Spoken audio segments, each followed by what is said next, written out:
สาวลาวเหตุงานอยู่ไทยคลิปนี้ได้ถ่ายไว้แต่เมื่อวานพุ่นเด้อทุกคนมื้อนี้ไปเหตุงานคือเก่าจ้าเพิ่มเติมก็คือวันเงินเดือนออกเด้อทุกคนเป็นวันที่เฮารอคอยสุดๆเลยทุกคนมีวิธีเก็บเงินแนวใดแน่เก็บเงินเองหรือว่าฝากเมื่อบ้านส่วนนุงมันฝากกลับเมื่อบ้านเบิดเลยเอาไว้พอได้ใช้จ่ายให้ฮอดเดือนพอรู้สึกว่าเก็บไว้เองบ่ค่อยได้เก็บเลยใช้จ่ายเบิดคือเก่า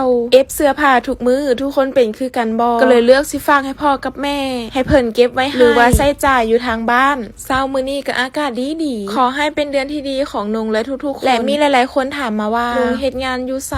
นุงเฮ็ดงานอยู่แถวสุขุมวิทเด้อจ้านั่ง BTS มาลงปุณณวิถีเลยทุกคนแล้วทุกคนเด้เฮ็ดงานอยู่ไสแน่คอมเมนต์บอกกันได้นะสิมาเล่าความตลกให้ฟังเด้อทุกคนช่วงที่มาไทยแรกๆนั่งรถไฟฟ้าบ่เป็นได้แต่คิดว่าเอ้าเขาขึ้นแนวใดเขานั่งแนวใดจนได้มาลองขึ้นด้วยตัวเองมีหลงแน่เป็นบางครั้ง2ครั้งแต่ก็พยายามไปถึกคือเก่ามีใครเป็นคือกันแน่บ่จนมาฮอดตอนนี้รู้สึกว่าง่ายๆขึ้นมาเลยใครที่ยังบ่เคยลองแนะนำให้มาลองเด้อสะดวกสบายสุดๆเลยขอตัวไปเฮ็ดงานก่อนเด้อทุกคนไว้มาต่อให้คลิปหน้านะคะบ๊ายบาย